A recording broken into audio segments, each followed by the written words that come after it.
یہ انداز جو ہے بڑا ایک چیلنجنگ سا انداز ہے، اور اس کا بھی جو پس منظر ہے پہلے آپ اس کو سمجھ لیجئے۔ نفسیاتی طور پر انسان کو اپنی خطا کا احساس ہو گیا، یہ بھی احساس ہو گیا جو میرا فرض تھا میں ادا نہیں کر رہا ہوں، مجھے ادا کرنا چاہیے، لیکن اب شیطان اگلا حربہ آزماتا ہے۔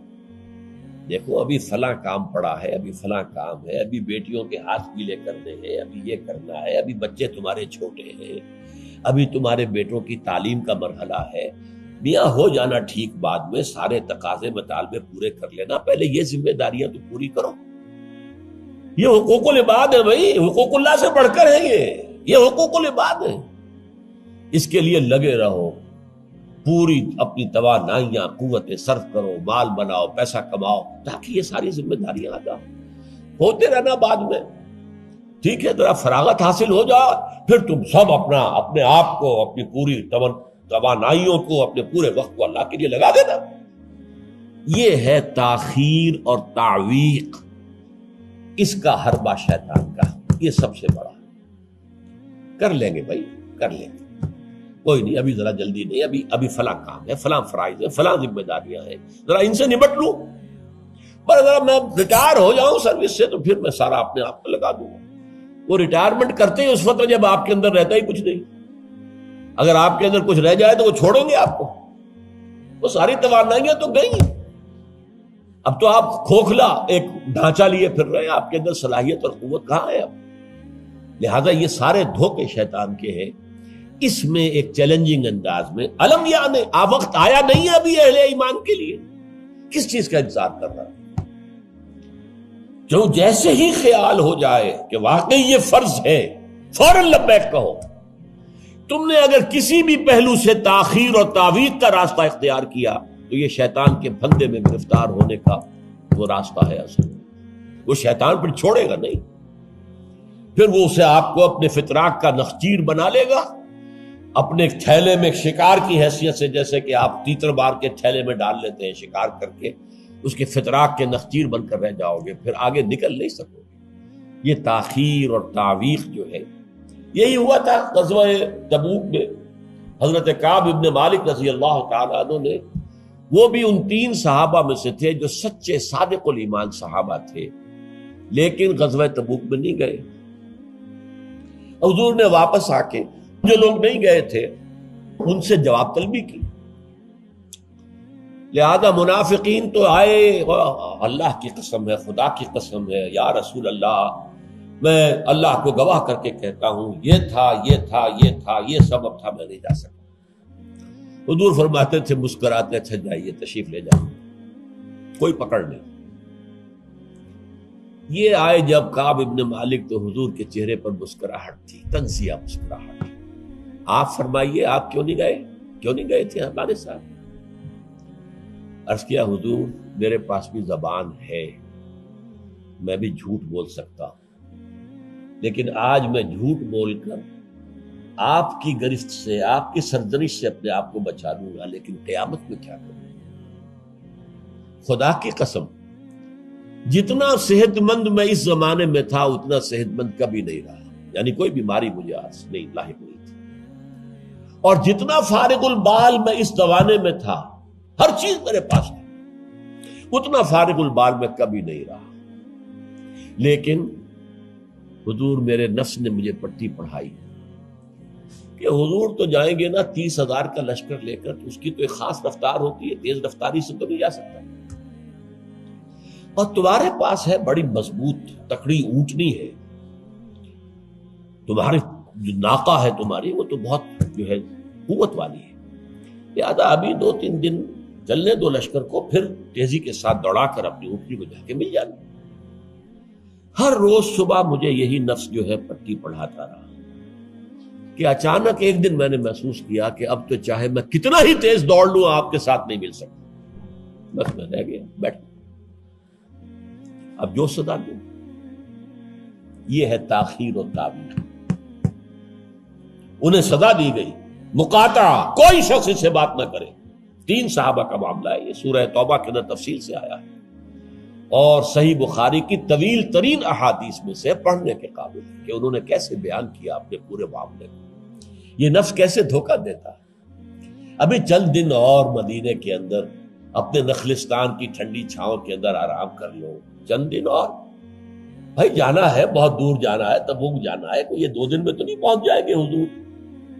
پھر دوڑ کر پکڑ لینا، ساتھ چل مل جانا. یہ دھوکہ شیطان کا، یہ دھوکہ نفس کا. یہ ہے الم یأن للذین آمنوا ان تخشع قلوبہم لذکر اللہ وما نزل من الحق. یہ سب کچھ تم نے 15 آیتیں اگر سورہ حدید کی پڑھ کر بھی تم نے اپنی گردن نیچے کر کے اپنے دل کو نہیں ٹٹولا تو اور کون سی ہدایت آئے گی، کہاں سے آئے گی؟ 15 آیتیں سورہ حدید کی پڑھ کر بھی. تو کیا ابھی وقت نہیں آیا اہل ایمان کے لیے؟ کس کا انتظار ہے؟ کس چیز کا انتظار ہے؟ الم یأن للذین آمنوا ان تخشع قلوبہم لذکر اللہ وما نزل من الحق. کیا وقت آنے گیا اہل ایمان کے لیے کہ ان کے دل جھک جائیں اللہ کی یاد میں، اور جو کچھ حق میں سے نازل ہوا، ما نزل من الحق، یہ پورا قرآن الحق، اس میں سے جو یہ آیات نازل ہوئی ہیں یہ تم نے ابھی سن لی ہیں، پڑھ لی ہیں، اس کے سامنے بھی دل نہیں جھکیں گے تو کب جھکیں گے؟ اس پر بھی اگر دل نہیں پگھلے تو کب پگھلیں گے؟ اس پر بھی اگر دل میں کوئی عزم اور ارادہ پیدا نہ ہوا کہ اپنی جان لگا دینی ہے، کھپا دینی ہے، ان صلاتی و نسکی و محیایا و مماتی للہ رب العالمین، اس پر بھی نہیں ہوا تو کب ہوگا؟ اور کون سی ہدایت آئے گی؟ فبأی حدیث بعدہ یؤمنون، اس قرآن کے بعد اور کون سی چیز کے یہ منتظر ہے جس پر یہ ایمان لائیں گے؟ الم یأن للذین آمنوا ان تخشع قلوبہم لذکر اللہ وما نزل من الحق. اور جیسا کہ میں نے تمہیدی جو میرا بیان تھا ان صورتوں کے بارے میں، اس میں عرض کیا تھا ان میں اہل کتاب سے خطاب نہیں ہے، اہل کتاب کو نشان عبرت کے طور پر پیش کیا گیا. دیکھو مسلمانوں، تم سے پہلے بھی ایک امت تھی، معمولی امت نہیں تھی. وہ امت جسے قرآن سند دے رہا ہے 2 دفعہ سورہ بقرہ کے اندر صرف، یا بنی اسرائیل اذکروا نعمتی التی انعمت علیکم وانی فضلتکم علی العالمین. اے بنی اسرائیل، یاد کرو میرے اس احسان کو جو تم پر ہوا، میں نے تمہیں تمام جہان والوں پر فضیلت دی تھی.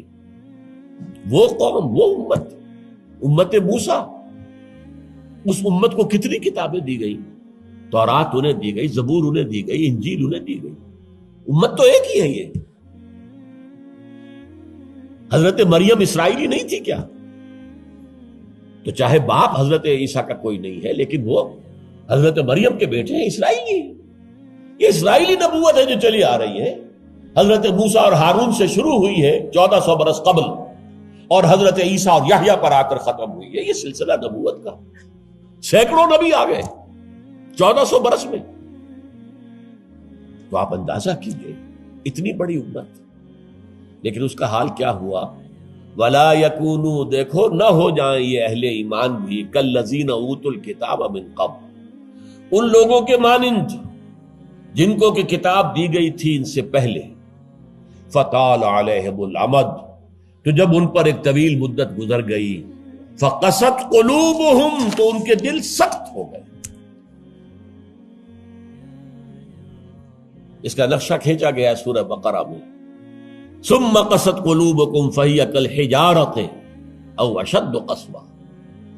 دیکھو اے بنی اسرائیل، اے یہودیوں، اس کے بعد تمہارے دل سخت ہوتے چلے گئے. بدکاری سے، غلط کاری سے، دنیا پرستی سے، شہوت رانی سے، زر پرستی سے دل سخت ہوتے چلے جاتے. حضور نے فرمایا جب انسان ایک گناہ کرتا ہے دل کے اوپر ایک داغ پڑتا ہے. اگر توبہ کرے گا تو صاف ہو جائے گا، توبہ نہیں کرے گا پھر گناہ کرے گا، پھر داغ پڑے گا، پھر پڑے گا، پھر داغ پڑے گا، پھر یہاں تک کہ پورا دل سیاہ ہو جاتا ہے. اور حضور نے اپنی مٹھی بند کر کے کہا ایسے ہو جاتا ہے، اب اس میں کوئی ہدایت داخل نہیں ہو سکتی، بند ہو گئی. اور جب یہ تھیلی بند ہوئی پھر اللہ کی مہر لگ گئی. ختم اللہ علی قلوبہم وعلی سمعہم طبع اللہ علی قلوبہم، اللہ نے مہر لگا دی ان کے دلوں کے اوپر. یہ مرحلہ آتا ہے کہ جب کہ فرمایا اب تمہارے دل پتھروں کے مانند، بلکہ او اشد قسوہ، پتھروں سے بھی زیادہ. فَإِنَّ مِنَ الْحِجَارَةِ لَمَا يَتَفَجَّرُ مِنْهُ الْأَنْهَارُ، پتھر تو ایسے بھی ہوتے ہیں جن میں سے چشمے پھوٹ بہتے ہیں. وَإِنَّ مِنْهَا لَمَا يَشَّقَّقُ فَيَخْرُجُ مِنْهُ الْمَاءُ، چٹانوں میں ایسی بھی ہوتی ہیں شق ہو جاتی ہیں، ان میں سے پانی نکل آتا ہے. وَإِنَّ مِنْهَا لَمَا يَهْبِطُ مِنْ خَشْيَةِ اللَّهِ، چٹانیں ایسی بھی ہوتی ہیں اللہ کے خوف سے گر پڑتی ہیں. وَمَا اللَّهُ بِغَافِلٍ عَمَّا تَعْمَلُونَ، تمہارے دل ان سے بھی سخت ہو چکے ہیں اور اللہ بے خبر نہیں ہے اس سے کہ جو تم کر رہے ہیں. آج اس امت پر بھی تو 1400 برس گزر گئے، کتنا عرصہ گزرا ہے، اور آج وہی خواہشات ہیں. ہم تو امت محمد میں ہیں صلی اللہ علیہ وسلم، وہ تو شافع محشر ہے، وہ تو ہر امتی کو بخشوا لیں گے، تب جا کر راضی ہوں گے. اللہ راضی کرے گا انہیں، وہ راضی اسی وقت ہوں گے جب ہر امتی کو بخشوا لیں گے. سیاں بے کوتوال، اب ڈر کاہے کا؟ جب ہمارے سیاں ہمارے شوہر کہہ لے کوتوال بن گئے تو مجھے کس کا ڈر ہے؟ کوتوال ہی کا ڈر ہوتا ہے نا کہ وہ پکڑے گا. سیاں بے کوتوال، اب ڈر کاہے کا؟ یہ ہے وہ چیز، امانی، دل کا امانی. سیغفر لنا، ہمیں تو بخش دیا جائے گا، ہماری تو شفاعت ہو جائے گی. بھائی کچھ بھی ہے، ہم کلمہ گو تو ہیں، کچھ بھی ہیں، محمد کے نام لیوا تو ہیں صلی اللہ علیہ وسلم. لیکن یہ قرآن مجید میں یہی ان کا قول نقل کیا گیا تھا. یہود نے کہا تھا نحن ابناء اللہ واحباؤہ، ہم تو اللہ کے بیٹوں کے مانند ہیں، اس کے بڑے چہیتے ہیں. تو اللہ نے کیا جواب دیا؟ فَلِمَ يُعَذِّبُكُم بِذُنُوبِكُم، پھر اللہ تمہیں سزائیں کیوں دیتا رہا ہے؟ یہ نبوکدنضر کے ہاتھوں تمہیں کیوں پٹوایا؟ ہیکل سلیمانی کیوں برباد کروایا؟ یہ تم 100 برس تک اسیری میں رہے، بیبیلونیا میں، بابل میں، عراق میں، کیوں؟ تمہارا دوسرا جو تھا ہیکل بنایا تم نے، وہ بھی سن 70 میں گروا دیا ٹائٹس کے ہاتھوں. 1,33,000 ایک دن میں قتل کیے اس نے، ٹائٹس نے 1,33,000 یہودی یروشلم کے اندر ایک دن میں قتل کیے. اندازہ کیے. پچھلی صدی میں 60 لاکھ یہودی جرمنوں نے ختم کیے، 6 ملین. اور ان کو اب بھی یہی کر رہا ہے، we are the chosen people of the lord, ہم تو اللہ کے پسندیدہ بندے ہیں. یہی حال اس امت کا ہے. ہسپانیہ سے ایسے نکالے گئے کہ ایک بچہ تک نہیں بچا. تاتاریوں کے ہاتھوں کروڑ قتل ہوئے. یہ سب کچھ تمہارے ساتھ ہوا کہ نہیں؟ کروسیڈرز کے ہاتھوں تمہاری پٹائی کم ہوئی تھی؟ 88 برس تک بیت المقدس عیسائیوں کے قبضے میں رہا تھا کہ نہیں؟ تو غور کیجئے، دلوں کو نرم کیجئے، اور دلوں کو نرم کرنے کا ذریعہ بھی قرآن ہے. یا ایھا الناس قد جاءتکم موعظۃ من ربکم، موعظہ، واعظ کہتے ہیں اس کو جو دل کو نرم کرے، اس میں رقت پیدا کر دے. رقیق کہتے ہیں پتلی شے کو، رقیق مادہ، رقیق مادہ. دل سخت ہو جائے اسے نرم کرنے کی ضرورت ہے. اس کے لیے واعظ بھی سب سے بڑا قرآن. الم یان للذین آمنوا ان تخشع قلوبهم لذکر اللہ وما نزل من الحق ولا یکونوا کالذین اوتوا الکتاب من قبل، تمہارے سامنے موجود ہے. فطال علیہم الامد، پھر ان پر ایک مدت جب گزر گئی، فقست قلوبهم، تو ان کے دل سخت ہو. البتہ یہاں ایک واقعہ میں اور عرض کر دوں. ایک دل کی سختی وہ تھی جو یہودیوں کی ہو گئی تھی، یا ہم میں سے بھی بہت سو کی ہو چکی ہے. لیکن ایک اور دل کی سختی بھی ہوتی ہے، وہ اپنے احساس کی شدت کی بنا پر. یہ معاملہ حضرت ابوبکر کے ساتھ پیش آیا رضی اللہ تعالی. ان کے عہد خلافت میں ایک وفد آیا باہر سے. انہیں جب قرآن کی آیات سنائی گئیں تو ان کی آنکھوں سے آنسو بہہ نکلے. حضرت ابوبکر نے فرمایا ہاکذا کنا حتی قست القلوب، ایسے ہی ہم بھی ہوتے تھے، قرآن سنتے ہی، قرآن پڑھتے ہوئے ہمارے آنکھوں سے آنسو جاری ہو جایا کرتے، یہاں تک کہ ہمارے دل سخت ہو گئے. معاذ اللہ، معاذ اللہ، یہ شدت احساس ہے۔ یقیناً یہ ہوتا ہے جب آدمی عادی ہو جاتا ہے تو وہ کیفیت نہیں رہتی۔ میں نے اللہ کے فضل و کرم سے 6 حج کیے، لیکن جو کیفیت پہلے حج کی تھی وہ پھر کبھی نصیب نہیں ہوئی۔ ویسے بھی یہ تھا کہ اس وقت تک ابھی اتنا ہجوم نہیں تھا، سن 62، اب آج سمجھیے 42 برس گزر چکے ہیں، تو اس وقت کا اور تھا معاملہ۔ اب جو ہے وہ ہجوم جو ہے وہ اس میں کبھی انسان کو وہ اپنے اندر جھانکنے کا، کہیں تنہائی میں بیٹھ کر یاد کرنے کا موقع نہیں ملتا، لیکن وہ تھا۔ لیکن ویسے بھی بات یہ ہے کہ ایک آدمی، اب جو لوگ وہاں رہتے ہیں مکے میں رہنے والے، ان میں سے اکثر کو ہم دیکھتے ہیں وہ خانہ کعبہ کا، اس اصل چوکور گھر کا بھی کوئی ادب نہیں کرتے، وہ تو ہر وقت ان کے نگاہوں کے سامنے عادی ہو گئے۔ تو ایک شکل یہ ہوتی ہے کہ جو ایک تعامل کثرت کے ساتھ جب ایک بات ہو رہی ہو تو پھر اس کی وہ تاثیر نہیں رہتی۔ تو فرمایا فقست قلوب، حضرت ابو بکر کا بھی وہ احساس کی شدت جو تھی، جیسے حضور نے فرمایا انہ لیغان علی قلبی، میرے دل پر بھی کبھی کبھی حجاب سا طاری ہو جاتا ہے۔ معاذ اللہ، کیسا حجاب؟ اب اس حجاب کے لفظ سے دھوکہ نہ کھا جائیے کہیں، ایک حجاب میرا اور آپ کا ہے، ایک حجاب محمد رسول اللہ صلی اللہ علیہ وسلم، کہ وہ جو اللہ کی طرف توجہ کی انٹینسٹی ہے، انٹینسٹی اس میں تھوڑی سی کمی بھی ہو گئی تو اسے آپ حجاب سے تعبیر کریں۔ ہمیں تو وہ کیفیت ہی میسر نہیں ہو سکتی، لیکن اس انٹینسٹی کے اندر، یہ لفظ انٹینسٹی انگریزی کا بار بار بول رہا ہوں، اس کی شدت، لیکن شدت کے لفظ کے اندر جو ہے وہ اتنا مفہوم نہیں آتا جتنا انٹینسٹی کے لفظ میں۔ وہ انٹینسٹی جو ہے اس میں ذرا سی کمی ہوئی حضور پریشان ہو گئے۔ وَإِنَّهُ لَيُغَانُ عَلَىٰ قَلْبِي وَإِنِّي لَأَسْتَغْفِرُ اللَّهَ 70 مرة فِي كُلِّ يَوْمٍ، اور ہر روز میں 70 مرتبہ استغفار کرتا ہوں اللہ کے نام۔ تو کیا آپ گناہ کرتے تھے؟ معاذ اللہ، یہ ذرا سی اس توجہ کی شدت میں، انٹینسٹی میں ذرا سی کمی ہوئی، اسے بھی آپ حجاب سے تعبیر کریں۔ تو یہی ہے مفہوم حضرت ابو بکر کے اس قول کا۔ لیکن ایک ہے قساوت قلبی، معصیت کی وجہ سے، دنیا پرستی کی وجہ سے، نفس پرستی کی وجہ سے، زر پرستی کی وجہ سے، شہرت پرستی کی وجہ سے، اقتدار پرستی کی وجہ سے، یہ پرستشیں جو ہے یہ جو دل کو سخت کرتی ہیں تو وہ پتھر اور چٹان سے زیادہ سخت ہو جاتا ہے۔ ثم قست قلوبکم فہی کالحجارۃ او اشد قسوہ وان من الحجارۃ لما يتفجر منه الانہار وان منها لما يشقق فيخرج منه الماء وان منها لما يهبط من خشیۃ اللہ وما اللہ غافل عما تعملون وکثیر منهم فاسقون۔ اب ان میں سے اکثریت جو ہے وہ فاسقوں اور فاجروں پر مشتمل ہے۔ کیا یہی کیفیت آج کی مسلمان امت کی نہیں ہے؟ کیا عظیم اکثریت فساق و فجار پر مشتمل نہیں؟ کیا عظیم اکثریت حرام خور نہیں ہے؟ کیا عظیم اکثریت جھوٹی نہیں ہے؟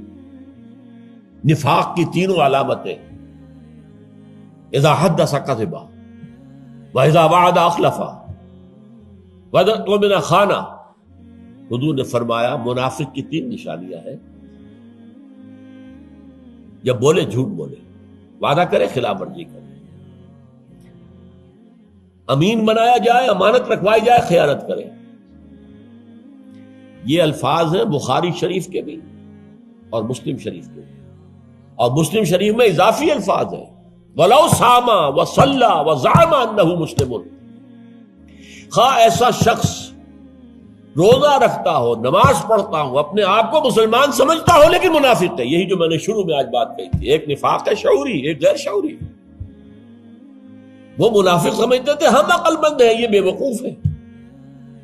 وَإِذَا قِيلَ لَهُمْ آمِنُوا كَمَا آمَنَ النَّاسُ قَالُوا أَنُؤْمِنُ كَمَا آمَنَ السُّفَهَاءُ۔